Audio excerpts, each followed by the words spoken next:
आज समझने का थोड़ा ज्यादा है, लिखने का भी आएगा पर समझने का ज्यादा है।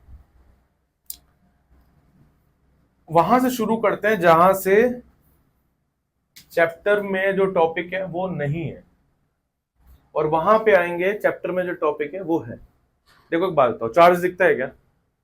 करंट नहीं दिखता। जब ये नहीं दिखते तो इसकी एनर्जी कहां से दिखेगी? मैं अभी एक बॉल यहां से उठा दूं और तुम्हारा सिर उसके आगे ले आऊं तो बॉल लगेगी, तो पता चलेगा कि एनर्जी आई, तो मास है। एटलीस्ट वहां से शुरू करते हैं जो दिखता है, और उससे कनेक्ट करते हैं जो नहीं दिखता है, क्योंकि कुछ ना कुछ दोनों के बीच में सेम बिहेवियर है।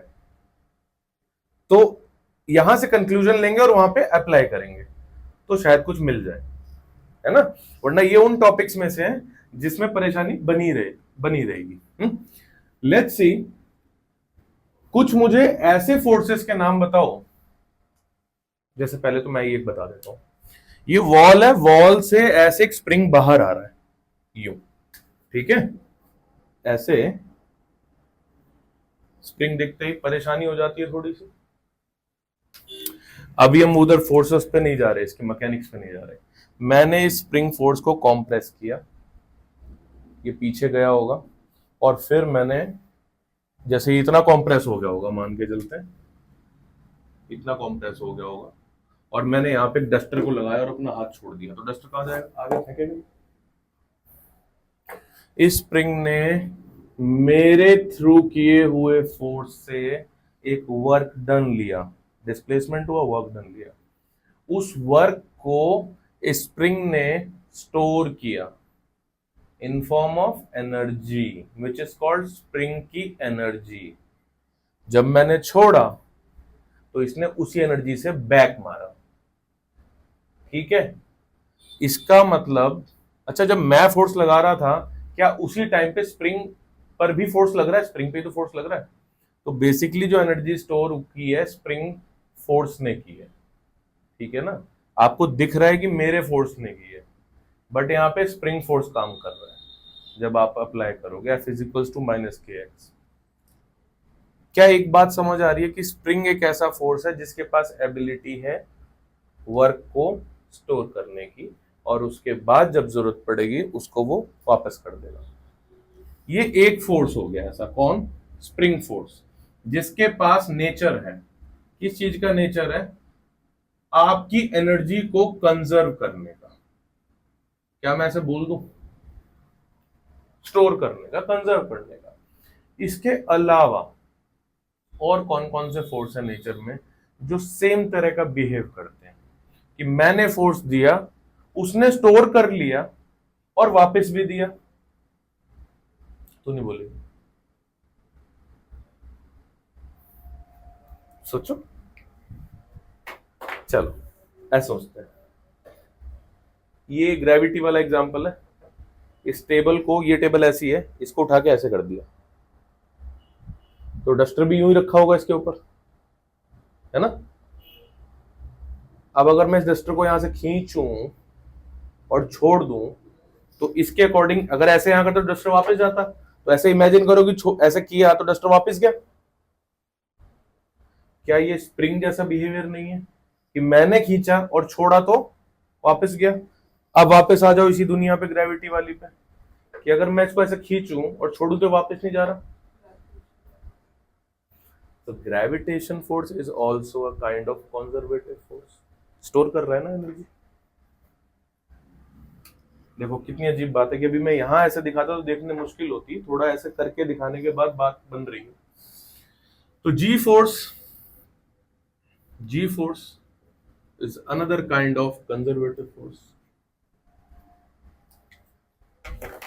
ये ऐसे आईपैड को मैंने ऐसे धक्का आगे दिया, ये वापस तो नहीं आ रहा। अच्छा, फोर्स मैं ही दे रहा हूं तीनों में, बट मेरे साथ साथ भी नेचर का एक फोर्स लग रहा है। इस केस में स्प्रिंग लग रहा था, इसमें ग्रेविटी लग रहा था, इसमें फ्रिक्शन लग रहा है। ये वापस आया क्या? Friction is a conservative force और नॉट? नो। ठीक है, ये एक चार्ज है, ये दूसरा चार्ज है, दोनों पॉजिटिव है। ये फिक्स है मेरा हाथ, ये मूवेबल है। इसको इसके पास लेके आ रहा हूं, डिस्टेंस कम हो रहा है, बाय कूलम्स लॉ फोर्स बढ़ता जा रहा होगा, फोर्स बढ़ता जा रहा होगा तो वो फोर्स मुझे ही तो फील होगा, मुझे और दम लग रहा है लगाने में, और दम लग रहा है, और वो क्या कर रहा है, रिपल्शन मार रहा है बहुत तेजी से। जैसे ही यहां लाके मैं अगर अपना हाथ छोड़ दूं तो ये चार्ज कहां जाएगा, back. Electrostatic force is another example of conservative force. ठीक है, मतलब समझो इन चीजों का। हालांकि वर्क पावर एनर्जी क्लास 11 वहां था ये topic, conservative force and non conservative. वहीं पे पोटेंशियल एनर्जी से पहली मुलाकात होती है आपकी, तो वहां मुलाकात होती है, बच्चे बोलते हैं अरे सर एमजीएच 9th में पढ़ा था, गलत फहमी। वो तो एक तरह का पोटेंशियल एनर्जी है ना, यहाँ तो कितने सारे कंजर्वेटिव फोर्स है, सबकी पोटेंशियल एनर्जी आपको पढ़नी है, और पढ़नी पड़ेगी सबकी। ग्रेविटेशन फोर्स, स्प्रिंग फोर्स, और कौन सा बेटा, इलेक्ट्रोस्टैटिक फोर्स। अच्छा, यहाँ पे कुछ बच्चे बोलते हैं फिर कि सर ऐसे तो नॉर्थ पोल भी हो जाएगा मैग्नेट का, नॉर्थ पोल भी तो ऐसा ही बिहेव करेगा, तो यानी क्या सर यहाँ पे वो आना चाहिए।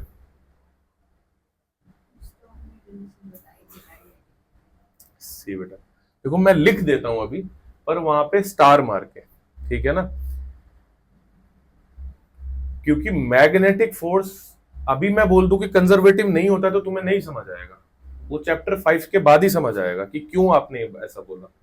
तो हम यहाँ पे मैग्नेटिक फोर्स को नहीं डालते हैं, अगर कोई याद रख पाए तो वहां पे मुझसे क्वेश्चन रेज करना, ठीक है। ओनली दीज आर दी, थोड़ा टेम्परेचर रिड्यूस कर दें, और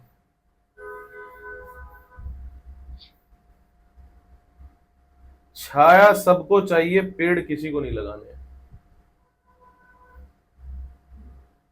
इसको मेरी बात ही नहीं समझ में। गर्मी इस कॉन्टेक्स्ट में नहीं, जो बाहर गर्मी पड़ रही है बेटे, ठीक है, सबको चाहिए ठंडक, लेकिन पेड़ नहीं लगाने किसी को। पेड़ तो सर ग्रीन बेल्ट में लगते हैं ना खाली, ऐसा कुछ होता तो नहीं था, ग्रीन बेल्ट हमने बना, लगाओ कहीं पे भी, चलो छोड़ो। अपने बर्थडे पे सबसे पहला काम ये किया करो, कुछ थोड़ा सा कर दो क्लाइमेट के लिए, बहुत बुरी हालत हो रही है, नहीं अगले 10-15 साल बाद गुड़गांव में रह नहीं पाओगे। ये मैं नहीं कह रहा हूँ, आईपीसीसी की रिपोर्ट बोलती है। 2021 में मैंने रिपोर्ट एक पढ़ी थी, उसमें ये बोला था कि अगले 5 से 7 साल में एक्सट्रीमिटीज ऑफ टेम्परेचर्स आएंगे। एक्सट्रीमिटीज देख रहे हो, यही होता है, भागने से तो बाद में मरोगे इस गर्मी में, पहले जितनी गर्म हो रही हवा उससे मर जाओगे। चलो जो भी है, हाँ, तो अपने बर्थडे पे जितने भी साल के हो गए उतने ट्रीज लगाया करो, और ये छोटे वाले ट्रीज नहीं जो भाई इतने बड़े होके खत्म हो जाते हैं, कहीं भी लगाओ, बहुत जगह है, ढूंढोगे तो मिलेंगे। हमेशा कैनोपी ट्रीज लगाया करो। मैं देखता हूँ किसी में सोसाइटीज वगैरह में जाता हूँ जिनमें भी हाई राइज में, वहां क्या है कि मेंटेनेंस के नाम पे वो छोटे छोटे ट्रीज लगाए हुए हैं, सबने बालकनीज में रखे हुए, चलो ठीक है, थोड़ा इंडोर कर देंगे, लेकिन जो असली काम करता है, जिस ट्री का कम से कम प्लांट लीफ साइज इतना बड़ा है ना, वो काम करेगा कम से कम, कैनोपी ट्री बोलते हैं उनको। लगाओ, कहीं भी लगाओ बेटा, गार्डन्स हैं, अरावली पे चले जाओ, जाओ एक तुम्हारा बर्थडे भी सेलिब्रेट हो जाएगा, जाओ अपना एक खूब सारी सैपलिंग्स लेके जाओ, और तुम जब 4 साल बाद जाके उन पेड़ों को देखोगे ना तो तुम्हें कुछ अलग फील होगा। करो ठीक है, तो दीज आर द फोर्सेस। अच्छा, ये फोर्स वर्क डन बैक कर रहे हैं, ऐसा हमने देखा, ये वर्क डन बैक कर रहे हैं, तो ये वर्क में ये स्टोर एनर्जी है जो बैक कर रहे हैं, स्टोर एनर्जी है, यानी कि पोटेंशियल एनर्जी नाम की टर्म सिर्फ इन्हीं के लिए डिफाइन है, और किसी के लिए डिफाइन है ही नहीं। राइट डाउन पोटेंशियल, यहां से तुमने जो भी लिखा हो, potential energy is only defined for conservative force, potential energy is only defined for conservative force, for non-conservative force it has no meaning, for non-conservative force it has no meaning, लिखा हो, good, it has no meaning। और भी कोई बोल दो। अच्छा एक बात तो कि अगर कोई सॉलिड रॉड है और जैसा स्केल होता था अपना आयरन वाला बड़ा 30 सेंटीमीटर वाला स्टील वाला, अगर मैं उसको ऐसे ऐसे ऐसे ऐसे ऐसे करूं और छोड़ दूं ऐसे किसी फ्रेंड के बैक पे, तो लगेगा बहुत तेज उसको। बचपन में करते थे सब शैतानी है। तो लगेगा वो क्या है, elastic behaviour of the metal, isn't it like the spring. So elastic potential energy is also defined. ऐसा बोल दो कि सर आपने तो बोला था और कोई पोटेंशियल एनर्जी डिफाइन ही नहीं है। Elastic potential energy is also defined. हाँ वही तो है, उसी के नीचे तो लिखा तभी मैंने। स्प्रिंग जैसा बिहेवियर है बेटा, समझ पा रही है? किसी भी सॉलिड के अंदर इलास्टिसिटी होती है। These are the forces, but हमारा फोकस किस पे है? इस पे। समझेंगे किससे? इससे, बाकी को बीच में नहीं ले रहे।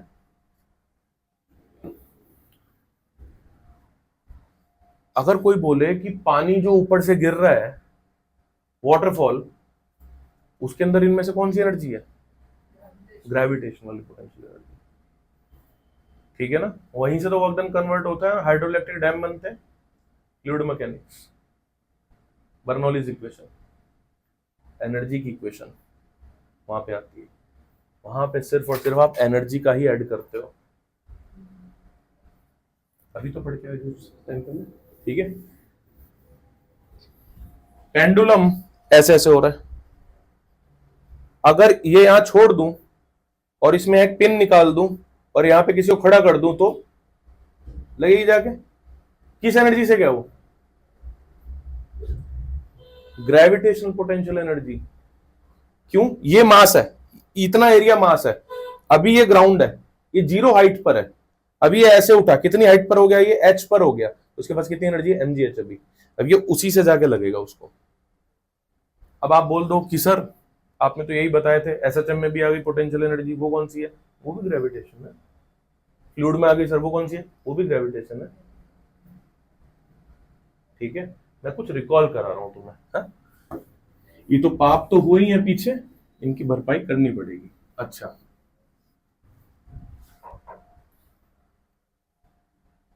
रदरफोर्ड का गोल्ड वाला एक्सपेरिमेंट, वो न्यूक्लियस के पास बहुत तेज अल्फा पार्टिकल भेजता है, यूं जाता है, कुछ बैक हो जाते हैं।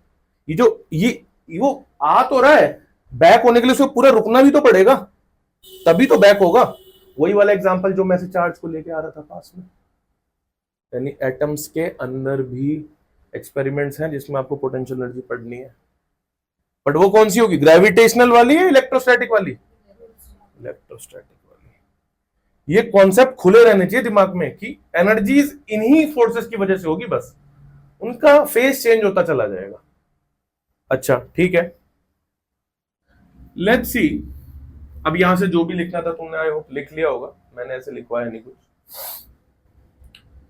ये एक सरफेस है और ये एक ब्लॉक है, ये ब्लॉक उठ के कुछ देर में यहां से यहां गया, ये ए ये बी, लेट्स से मैं लेके गया, और इसके ऊपर अगर हम लोग इसका फोर्स सिस्टम बनाए तो नीचे की तरफ फोर्स लग रहा है mg।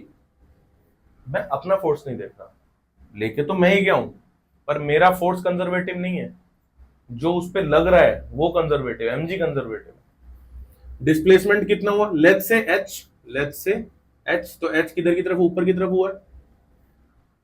वर्क डन का formula force into displacement times cos theta. Theta mg नीचे, h ऊपर, 180 cos 180 minus 1, f is mg, s is h minus mgh। दिक्कत किसी को? नहीं दिक्कत। इतना वर्क डन इसने किया। ये अगर पोजीशन ए है, ये पोजीशन बी है, तो चेंज इन पोटेंशियल एनर्जी क्या आया यूएबी में? Delta U, UB minus UA.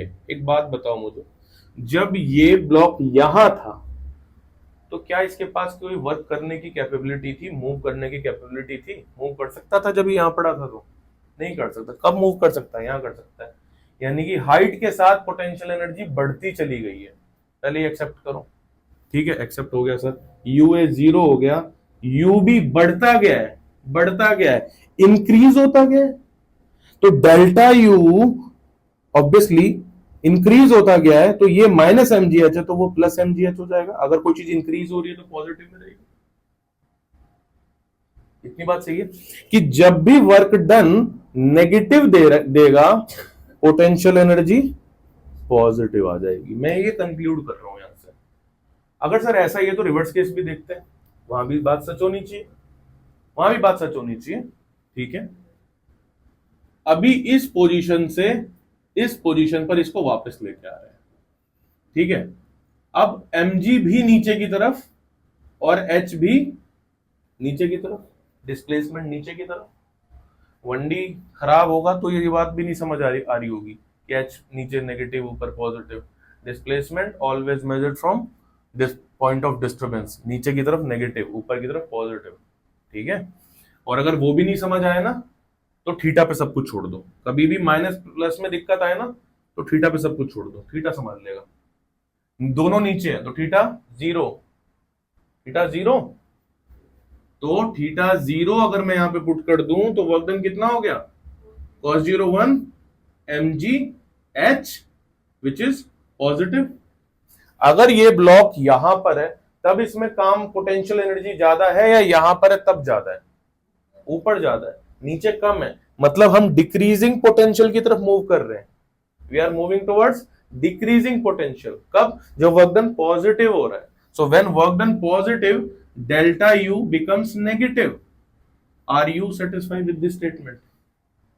तो can I conclude from here that change in potential energy is negative of work done by conservative force?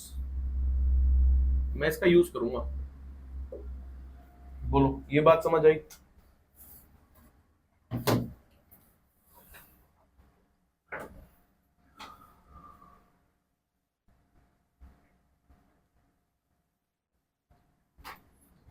समझ आई इतनी बात? ये है पिक्चर नंबर 1, कॉपी हो गया। आगे चलते हैं।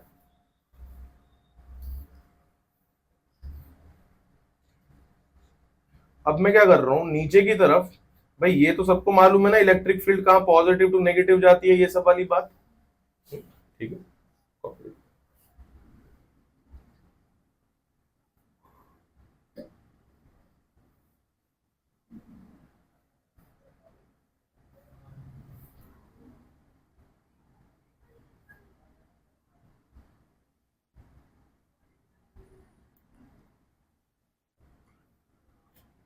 अब देखो बेटा, मैंने क्या किया, सेम केस है आपके लिए। नेक्स्ट पिक्चर होगी वो, ऊपर से नीचे की तरफ एक इलेक्ट्रिक फील्ड आ रही है। पहले देख लेना तब बनाना पूरी पिक्चर। इलेक्ट्रिक फील्ड आ रही है और मैं क्या कर रहा हूं, ए से बी पर किसको लेके जा रहा हूं? ब्लॉक को नहीं लेके जा रहा हूं, एक चार्ज को लेके जा रहा हूं। चार्ज को, एक चार्ज को मैं यहां से लेके यहां तक चला गया। ठीक है, दूसरे केस को आप करना। क्या चेंज हो जाएगा बेटा? Force on a charge in electric field, question mark. See, force दो ही है चैप्टर 1 में। अगर दो चार्ज प्रेजेंट होंगे, उनके आपस के बीच वाला force which is Coulomb's law, K Q1 Q2 by R square. और जो फील्ड के अंदर फोर्स होगा तो वो कितना एक्सपीरियंस, अगर इलेक्ट्रिक फील्ड में कोई चार्ज होगा वो कितना फोर्स एक्सपीरियंस करेगा? QE। दो ही फोर्स है बस, तीसरा कोई फोर्स नहीं है चैप्टर 1 में। जब दो चार्ज एक दूसरे के आमने सामने होंगे तो वो कूलम्स लॉ वाला फोर्स यूज करेंगे, और जब कोई चार्ज इलेक्ट्रिक फील्ड में पड़ा हुआ होगा वो ये एक्सपीरियंस करेगा। और समझ लो, क्या इस बात में कोई डाउट है कि पॉजिटिव चार्ज पर जो फोर्स लगेगा वो QE ही लगेगा? और QE लगेगा तो वो इधर लगेगा या इधर लगेगा, राइट साइड। कोई डाउट इसमें? QE अगर पॉजिटिव है तो अलोंग द फील्ड लगता है, और अगर नेगेटिव है तो ऑपोजिट टू द फील्ड लगता है, क्योंकि इलेक्ट्रिक फील्ड कहां से कहां जाती है, पॉजिटिव टू नेगेटिव। ठीक है, अब एक बात बताओ, इलेक्ट्रिक फील्ड नीचे की तरफ है, ये चार्ज पॉजिटिव है, मैं बोल रहा हूं, सुबह सुबह बोरिंग हो रहा है तुम लोग। ठीक है, इधर फोर्स कितना लग गया, QE नीचे की तरफ, QE नीचे की तरफ, ऊपर की तरफ क्या है, H मान लो, कोई बात नहीं, mg के साथ H लगता है, इसको S ले लेते हैं, डिस्प्लेसमेंट कितना हो गया यहाँ पे, QE, H की जगह S cos 180, ये कितना हो जाएगा, QE माइनस QES। कुछ भी चेंज हुआ क्या, नया नया टॉपिक दे रहे हैं, सब वैसे ही तो चल रहा है, कुछ भी चेंज हुआ, यहां से इंट्रोड्यूस हुआ है बुक के अंदर। परेशान होने वाली, यहां पे कितना हो जाएगा बेटा, ओनली QES, QES, उसको करो बेटा, ये देख के उसको करो। तुमने अभी क्या निकाला यहां से पॉजिटिव QES में, UB माइनस UA, ये निकाला है तुमने, ठीक है, ऐसा ही वहां पे करो।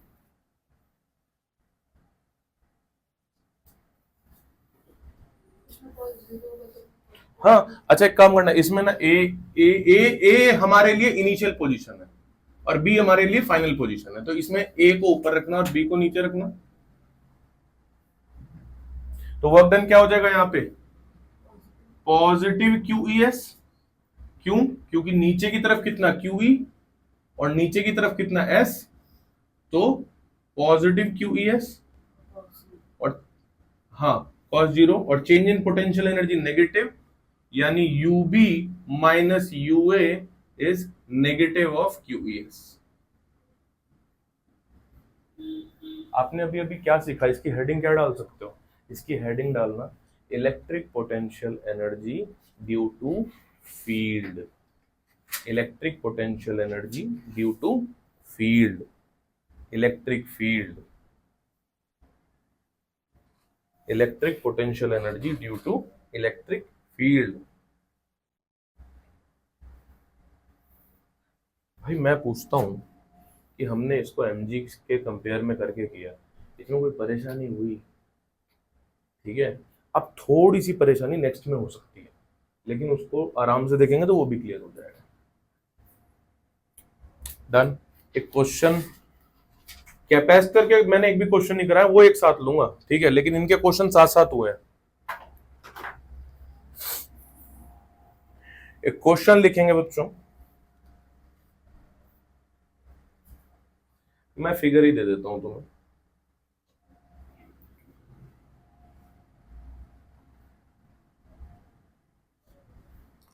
ठीक है, मैं इधर रब कर रहा हूं,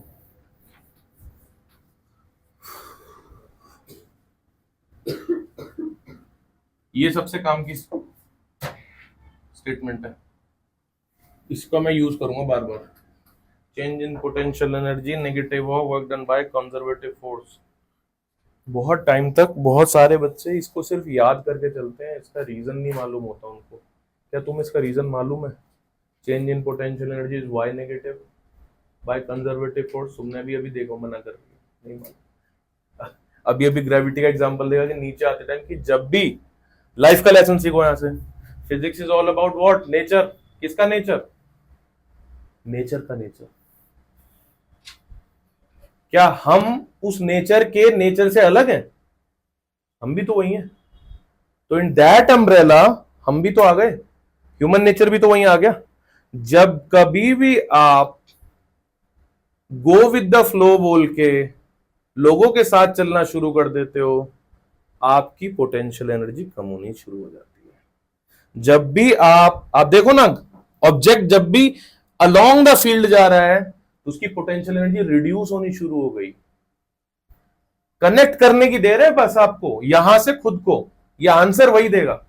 जब आप अपोजिट टू द फ्लो चलते हो ना, स्ट्रगल करते हो, जैसा बोल रहे हैं उसके अपोजिट चल रहे, तुमसे नहीं होगा, कोई नहीं, मुझसे ही होगा। कैसे नहीं होगा, ठीक है, जब अपोजिट चलते हो ना, भले ना हो पाए लेकिन वहां तक पहुंच जाओगे जो बहुत लोगों से वहां तक भी नहीं हो पाया। Do not under estimate your self. बस ये करेज बना के रखो कि ये हो जाएगा।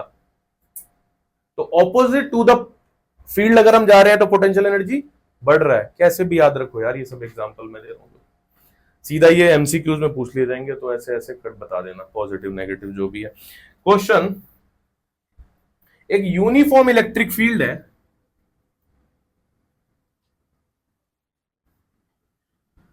और एक चार्ज क्यू नॉट मूव कर रहा है from, this is y from y initial is equals to a से लेके y final is equals to 2a तक, along the y axis obviously find change in its potential energy। Simple.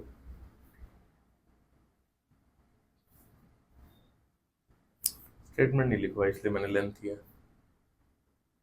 कहां से कहां जा रहा है बेटा, y, let's say this is y initial is equals to a से लेके चार्ज यहां तक जा रहा है, y final is equals to 2a। हाँ, डिस्प्लेसमेंट वही, ठीक है। हाँ, वर्क डन, पोटेंशियल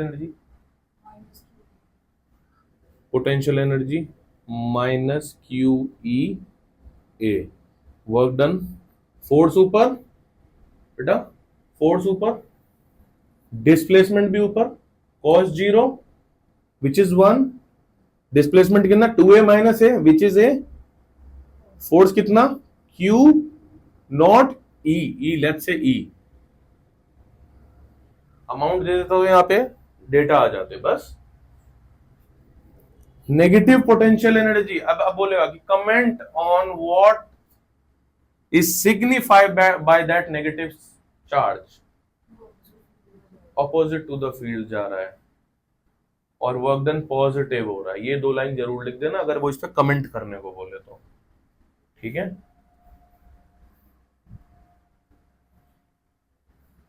कि फील्ड के अपोजिट जा रहा है और वर्क डन पॉजिटिव होगा इस केस में, इसलिए पोटेंशियल एनर्जी नेगेटिव हुई है। डाउट नहीं हो? फील्ड किधर है, ऊपर, डिस्प्लेसमेंट किधर है, ऊपर, एंगल कितना 0, तो वर्क डन पॉज, तो फील्ड की अलोंग। हमने पढ़ा electric potential energy due to field, अब हम पढ़ेंगे electric potential energy due to two charge system, ठीक है। Write down electric potential energy of two charges, for two charges.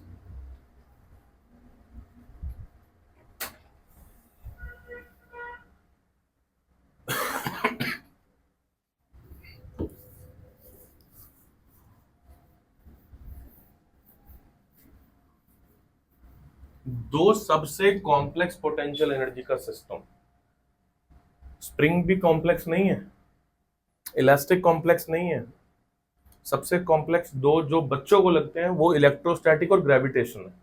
हमने ग्रेविटेशन को सबसे पहले पकड़ा और उससे इलेक्ट्रोस्टैटिक पे आ गए, तो दोनों क्लियर हो जा रहे हैं, ठीक है। क्या हेडिंग डाली, electric potential energy of two charge system. अब समझो दो चार्ज, ये एक चार्ज है, ये फिक्स है यहां पे अपनी पोजीशन पे, ये एक क्यू नॉट है, ठीक है, ये मूव कर रहा है कहां से कहां, लेट्स से इनके बीच का जो डिस्टेंस है वो r है, ये डिस्टेंस r a है एंड ये डिस्टेंस r b है, ठीक है। कहां से कहां ले जा रहे हैं अभी हम चार्ज को, हम इस चार्ज को इसको आर ए से आर बी पर ले जा रहे हैं, ठीक है ना। तो मुझे एक बात बताओ, अगर मैं इसको दूर ले जा रहा हूं, इन दोनों के बीच का जो फोर्स है अभी लेट्स से एक फोटो खींच लिया, अभी अभी तो फोर्स फिक्स होगा, फोर्स फिक्स होगा। जब मैं दूर लेके जाऊंगा, मैं लेके जा रहा हूं, प्रोसेस में हूं, जब मैं लेके जा रहा हूं तो क्या मैं बोल सकता हूं कि डिस्टेंस बढ़ रहा है? या पहली बात अभी बढ़ रहा है कम हो रहा है छोड़ो, डिस्टेंस कांस्टेंट नहीं है, डिस्टेंस कांस्टेंट नहीं है, और डिस्टेंस ही कांस्टेंट नहीं है तो फोर्स कांस्टेंट नहीं होगा। कूलम्स लॉ के अकॉर्डिंग फोर्स कांस्टेंट नहीं होगा, और फोर्स कांस्टेंट नहीं होगा तो पोटेंशियल एनर्जी के एक्सप्रेशन तक जाना है। स्टार्ट तो वर्क डन से करना पड़ेगा, बट वर्क डन का फॉर्मूला तो ऐसा होता है sir, F S cos theta.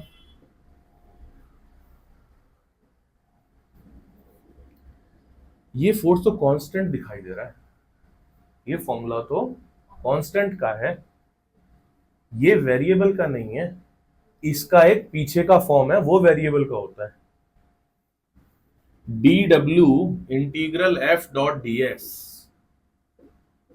This is its generalized form. यहां पे फोर्स वेरिएबल होगा तब चलेगा, यहां फोर्स कांस्टेंट बाहर आ जाता तभी एक्सप्रेशन बनता है, तो ये एक्सप्रेशन काम का हमारे लिए नहीं रहेगा, काम का ये एक्सप्रेशन है, तो हम इसलिए सारी शुरुआत यहां से करने वाले हैं, ठीक है। Because force is not constant, hence generalize form use, generalize form of work done use. एक एक बात एग्जामिनर को बताते रहो, वो खुश होता रहेगा कि वाह ये भी लिखा है, ठीक है। इतनी बात समझ आई?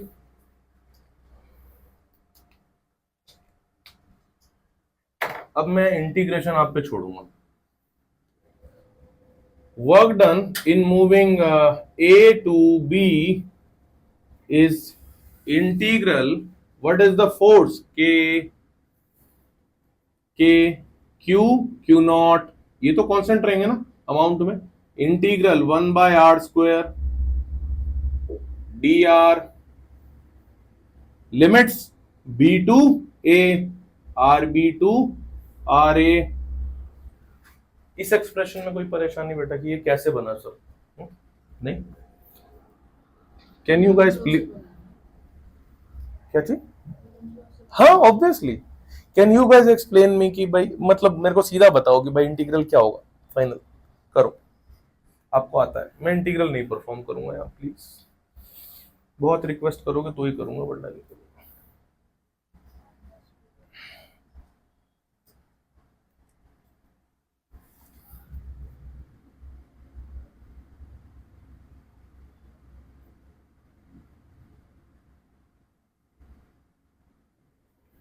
यहां तक लेके आना है आपको, ये मैंने बता दी, यहां तक आ जाएगा, मैं खाली इसकी बात करूंगा। तो ये negative of 1/rb minus 1/r है, जिसका नहीं आ रहा हो प्लीज पहले चिल्लाने की बजाय एक बार दोबारा चेक कर लेना, 1/ra minus 1/rb।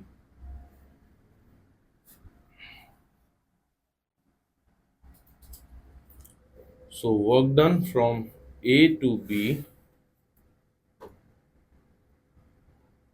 is K Q naught into 1/RA minus 1/RB। Check करो, आना चाहिए इतना।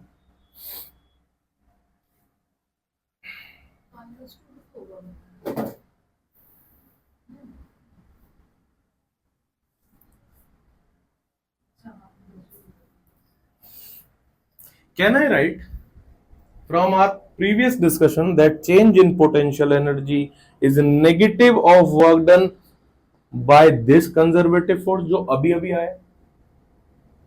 तो कैन आई से कि UB minus UA is equals to negative of WAB, and can I write that is equals to what? K Q naught 1/RB, मैंने अंदर कर दिया माइनस 1/RA। बोलो बच्चों, यहां तक कोई परेशानी? This is equation number 1 and this is equation number 2। School में यहां छोड़ाओगे चलेगा, बट मैं कहूंगा आगे भी प्रोसीड करना। कोई बात नहीं, आप एक रफ पेज पे लेके इसको लिख सकते हो, सो दैट कि हाँ वो ठीक है, लेकिन जैसे लिख लोगे ना तो साथ साथ जाता रहेगा, इसमें मतलब वेस्ट ऑफ एनर्जी नहीं है। क्यों मेहनत दोबारा करूं मैं, मुझे तो आता है। हो गया, इतना हो गया। अब हम यहां से कुछ ऑब्जर्वेशन निकालने जा रहे हैं। अब मैं यहां से कुछ ऑब्जर्वेशन निकालूंगा। ये हो गया पूरा, मैं इसको हटा रहा हूं।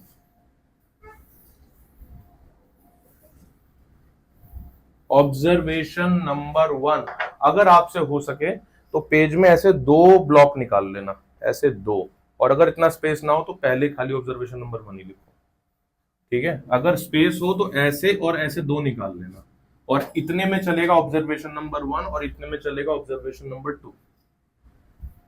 तो पहले हम ऑब्जर्वेशन नंबर 1 पे जा रहे हैं।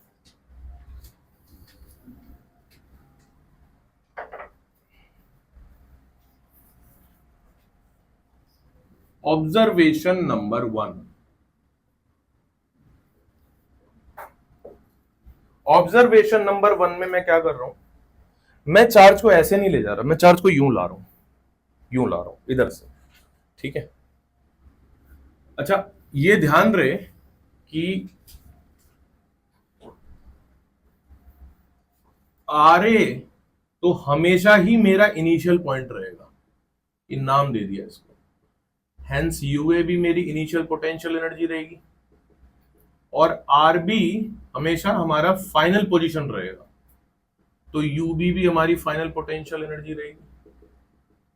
तो अगर मैं इस चार्ज को यहां से यहां ला रहा हूं तो क्या ये मेरा आर ए हो जाएगा और ये मेरा आर बी हो जाएगा। मैं यूं ला रहा हूं चार्ज को, ठीक है। ध्यान रहे मैंने क्या बोला है, तो this is R A and this is R B, और ये सिंबल चेंज करके मैं ऐसा बना दूं दोस्तों,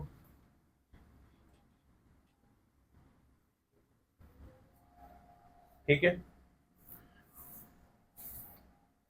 Q0 moves closer to source charge, source charge. ये ऑब्जर्वेशन नंबर 1 के अंदर चल रहा है सब कुछ। अपनी ऑब्जर्वेशन से मुझे बताओ कि आप फील्ड के पास जा रहे हो या फील्ड से दूर जा रहे हो, फील्ड को अपोज कर रहे हो या फील्ड के अपोज करते हो जा रहे हो, तो आपकी पोटेंशियल एनर्जी बढ़नी चाहिए। फील्ड के अलोंग जा रहे हो, बढ़नी चाहिए। मतलब ये जस्ट एक ऑब्जर्वेशन से आया, हमने मैथमेटिक्स तो की, करेंगे, ठीक है। क्या condition, if R A is greater than R B, कितनी दूर से ला रहे हैं हमें नहीं पता, हम आर ए को इनफाइनाइट बोल देंगे, इतनी दूर से ला रहे हैं। आर ए की पोजीशन कहीं इनफाइनाइट पे, तो आर बी को बोल देंगे खाली आर,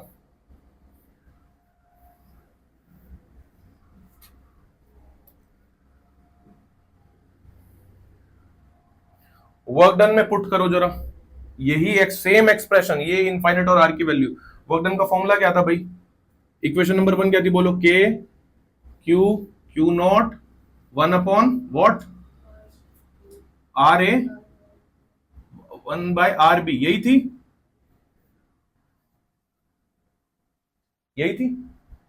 हाँ तो बोलो, ये इनफाइनाइट यहां गया तो 1/RA कितना हो गया, 0। तो वर्क डन क्या आ गया, -K Q Q0, और RB को मैं कह दूं R, तो ये क्या हो गया R, ये क्या आ गया वर्क डन। क्या नेगेटिव आया है, आना भी था। नेगेटिव क्यों आना था, क्योंकि हम ऑपोजिट टू द फील्ड जा रहे हैं, बेटा सही बोल रहा हूं मैं, देख मैथमेटिकली वही है। तो रुक जाता है थोड़ा है, रुक जाओ। इस क्वेश्चन में मुझे यहाँ पर माइनस क्यों आया, मुझे ये नहीं समझ आया। ये माइनस क्यों आया? हाँ जी। क्योंकि मैंने पहले यहाँ पे कहीं लिखा ना, change in potential energy negative of work done by conservative force, कहाँ लिखा? इससे पहले कहीं वो रहा ऊपर। ऊपर, बस मैंने उससे लगाया। अच्छा, बस जो वर्क डन है उसके आगे नेगेटिव लगा दिया इस वजह से, क्योंकि हमने ये चेक कर लिया था ना कि अलोंग द फील्ड जाने पर तो पोटेंशियल एनर्जी राइज करती है, अपोजिट टू द फील्ड जाने पर तो मतलब फिर अगर एग्जाम में मुझे नेगेटिव साइन का मतलब है तो यही तो एग्जामिनर तो ऐसे बात ही तो नहीं करने आएगा। और मैथमेटिक्स में इतना बहुत होता है लिखना। यही तो फील कराने के लिए कि मेरा जो आज की क्लास की स्टार्टिंग थी वो यही फील कराने के लिए तो थी कि ये तुम्हें समझ आ जाए। तो ये कैसे कराया मैंने, मुझे बताओ। कि हम अलोंग द फील्ड गए तो हमने देखा पोटेंशियल एनर्जी कैसी हो रही है, और ऑपोजिट टू द फील्ड या opposite to the gravitational field गए तो हमने देखा बढ़ रही है, इधर कम हो रही है, ये देखा ना। और वहां से कंक्लूजन ले लिया, और जब एक बार कंक्लूजन ले लिया तो अब एक्सप्लेनेशन पे क्यों जाएंगे। अच्छा ये समझ आया बेटे? यही सेम चीजें उठा के रखो इक्वेशन नंबर 2 में। This is from 1 and from 2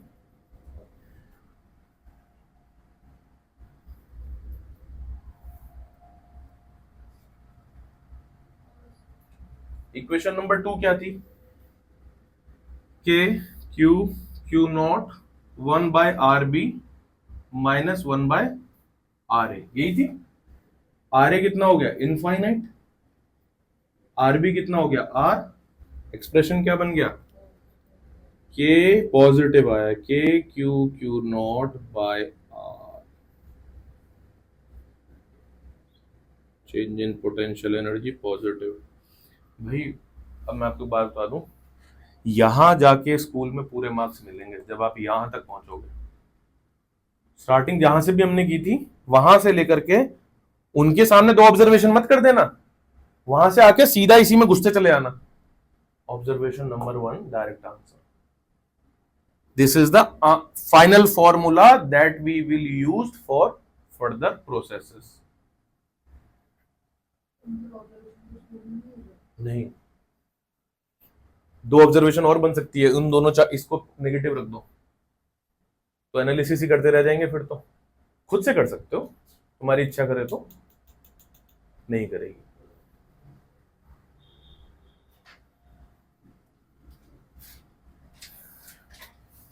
ये हो गया। अच्छा करो करो, इतना करो, मैं फिगर के साथ छेड़खानी कर रहा हूँ। फिर सेकंड वाली ऑब्जर्वेशन में भी ये फिगर बनाएंगे, फिर से इसको आर ए कर देंगे और उसको आर बी कर देंगे। यहां सब चेक कर लेना भैया। और अब ऑब्जर्वेशन नंबर 2 कर देंगे और फिर बोल देंगे कि R B is greater than R ए।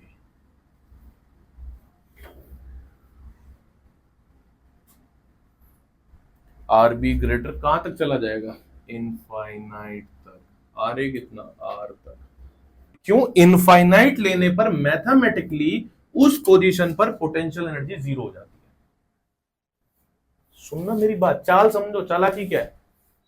अगर हम लोग एक दूसरे की हाइट मेजर कर रहे हैं, कंपेयर कर रहे हैं, तो हम सबके लिए ग्राउंड तो यही है ना, हम चारों के लिए ग्राउंड यही है ना, तभी तो हम कंपेयर कर पा रहे हैं। तो यानी कि जीरो वहां पर है, वहीं से मेजरमेंट शुरू हुआ है।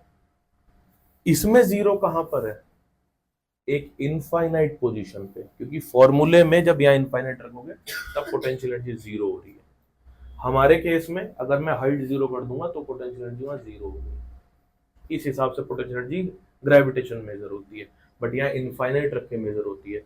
नहीं समझ आई मेरी? अगर पिछले 10 सेकंड की बात भूल जाओ, कोई काम की नहीं थी। ये समझ आया भाई? कुछ नहीं, बस इन दोनों वैल्यू को आप रखना।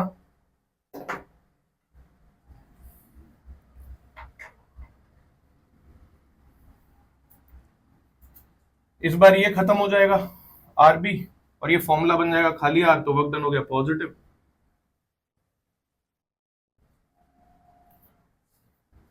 और नेक्स्ट केस में जैसे आप डालोगे पोटेंशियल एनर्जी आ जाएगी नेगेटिव। क्योंकि आर बी इनफाइनाइट है, इनफाइनाइट तो ये हो गया, इनफाइनाइट तो ये हो गया जीरो, पोटेंशियल एनर्जी आ गई नेगेटिव। बार बार यहां से एक ही कंक्लूजन निकल रहा है, एक ही कंक्लूजन।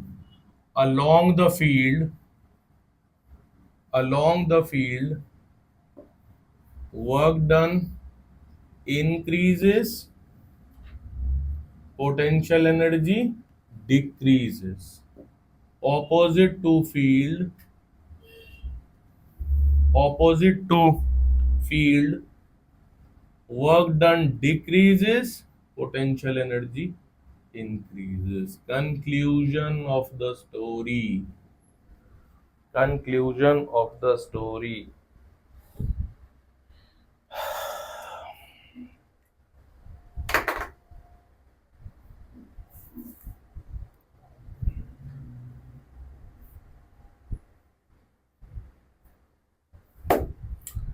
डेरिवेशन है ये, डेरिवेशन।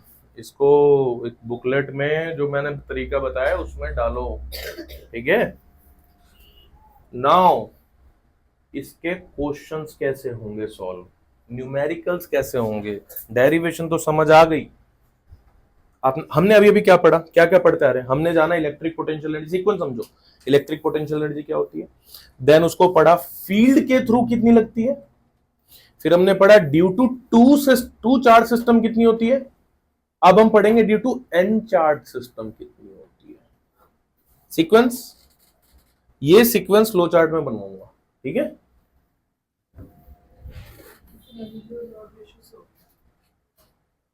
बेटा ये नाम नहीं पता था बस मेरे को n into N minus one by two बोलता हूँ मैं सीधा formula.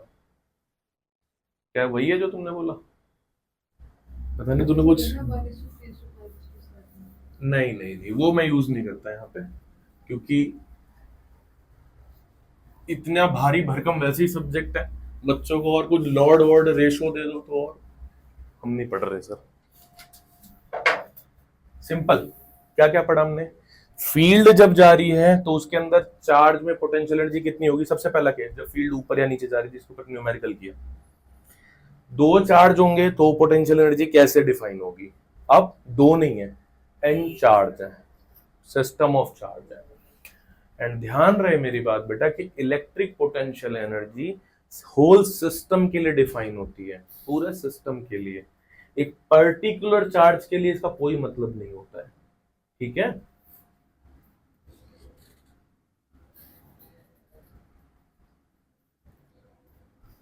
Heading electric potential energy for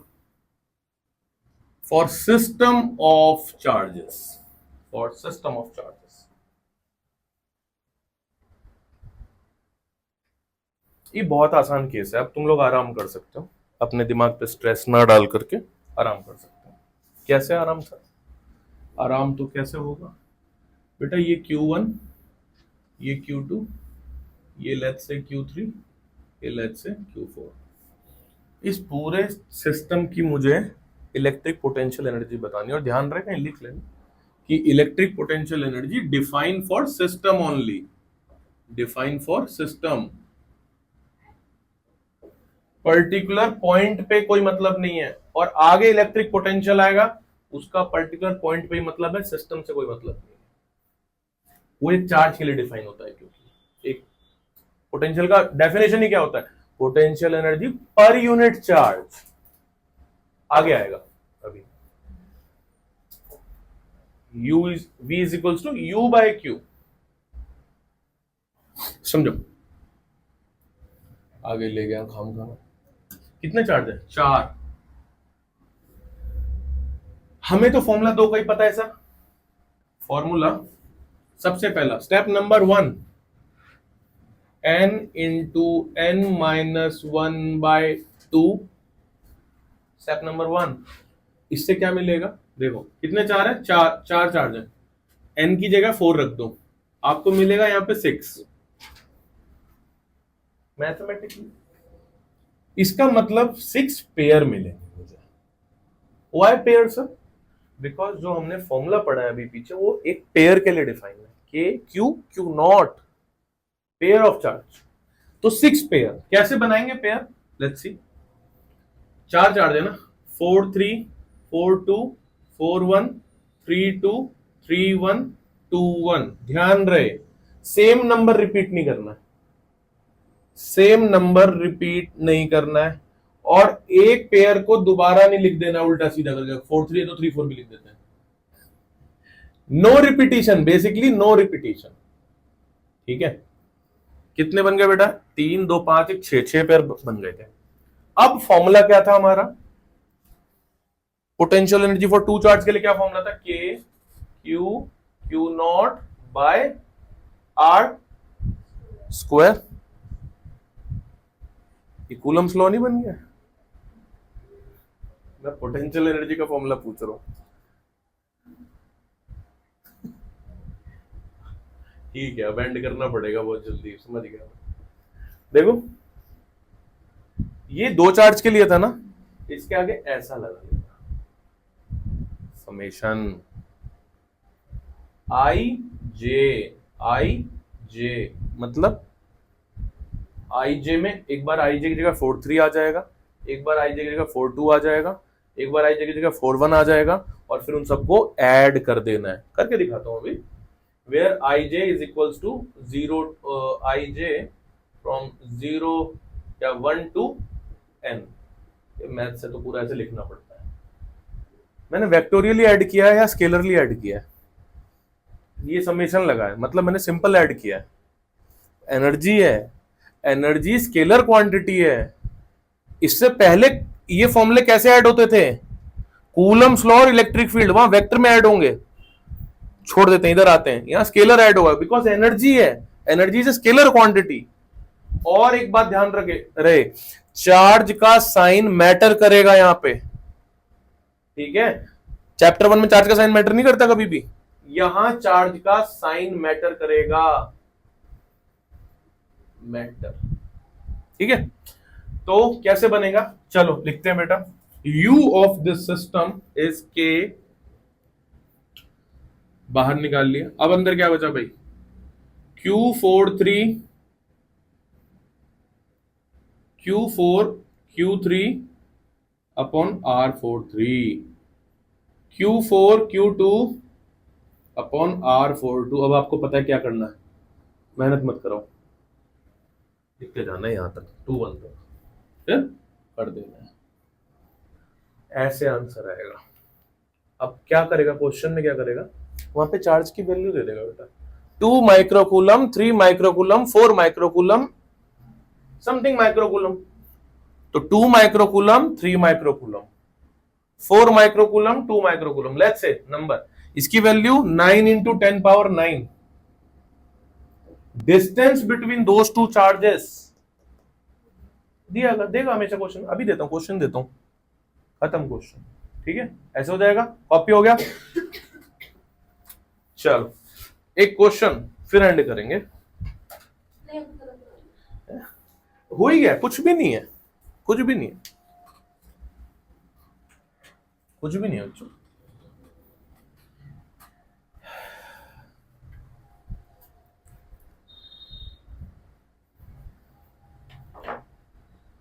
एक रीजन ये भी है यूरोपियन कंट्रीज के आगे होने का, उसका क्लाइमेट। वहां का क्लाइमेट 10 to 12 डिग्री के रेंज में चलता है, 10 डिग्री टू 25 डिग्री तो वहां लोग बीच में भाग जाते हैं, इतनी गर्मी। यहां 42 हो गया है, अभी 50 जाएगा। तो यहां आदमी आधा टाइम तो इससे परेशान रहता है कि नहीं, उसके बाद आधा टाइम गर्मी और सर्दी के कपड़े की शॉपिंग हो रही होती है। ठीक है, तो क्लाइमेट हमें इफिशिएंट बनाता है। सोचो अगर रूम टेम्परेचर ठीक है, तुम काम कर सकते हो अच्छे से, कहीं जाना है जल्दी जा सकते हो, यहाँ जाने से पहले सोचना पड़ेगा यार अभी निकलना है क्या, 2 बजे। क्लाइमेट पर ऐसा नहीं है, वहां के लोगों की काम करने की नीयत भी उनको आगे बनाती है। ठीक है, खाली क्लाइमेट ही नहीं। हाँ, वो तो डेवलपमेंट आया कहाँ से बेटा? काम करने की नियत से। यहाँ पे थोड़ा बहुत आता नहीं है, लोग बैठ जाते हैं, बस हो गया, इतना ही तो करना था जीवन में, रिटायरमेंट ले लेते हैं। ऐसा नहीं, ये एक एटीट्यूड है जो आपको करना है, ठीक है। सोना तो एक बार है ही हमेशा के लिए, तो उससे पहले जागे रहो भाई। कैलकुलेट करोगे तो आधी जिंदगी सोने में निकालते हो, ठीक है। Q1, Q2, Q3, Q4, अच्छा ले बेटा वैल्यू ले, 1 मीटर ईच। जो जित हाँ वही है बेटा, अलग से दे दूंगा तो अभी पहला क्वेश्चन इजी रखना पड़ता है।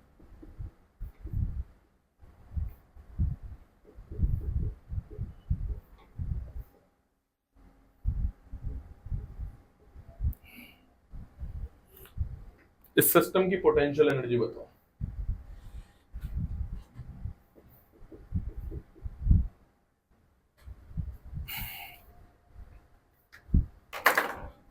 आपको पता है क्या करना है, कैसे करना है। K which is 9 into 10 power 9 into 10 power minus 6 into 10 power minus 6, अब चलेगा तुम्हारा ब्रैकेट, उसके बाद यूज करना। इतना बाहर निकाल लो मटेरियल।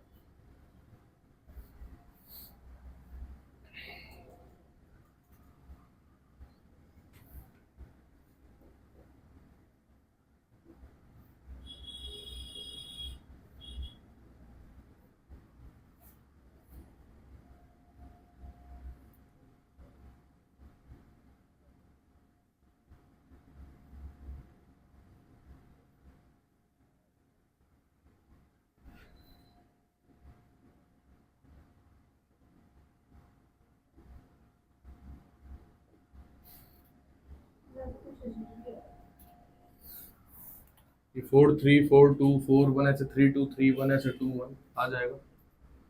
5/√2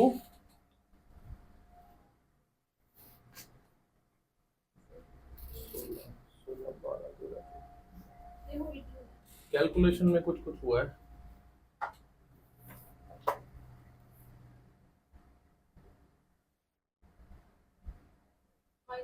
सही है तेरा बेटा, ये बिल्कुल सही आंसर आया। इसको अलग कर ले, इसको अलग कर ले ब्रैकेट में ऐसे, -12 + 5/√2, ये आ रहा है आपका ब्रैकेट के अंदर का, बिल्कुल सही आया। ये आएगा भाई, अगर कहीं गलत हुआ है तो देखो, कैलकुलेशन मिस्टेक, ठीक है। So here we are and the class पूरा।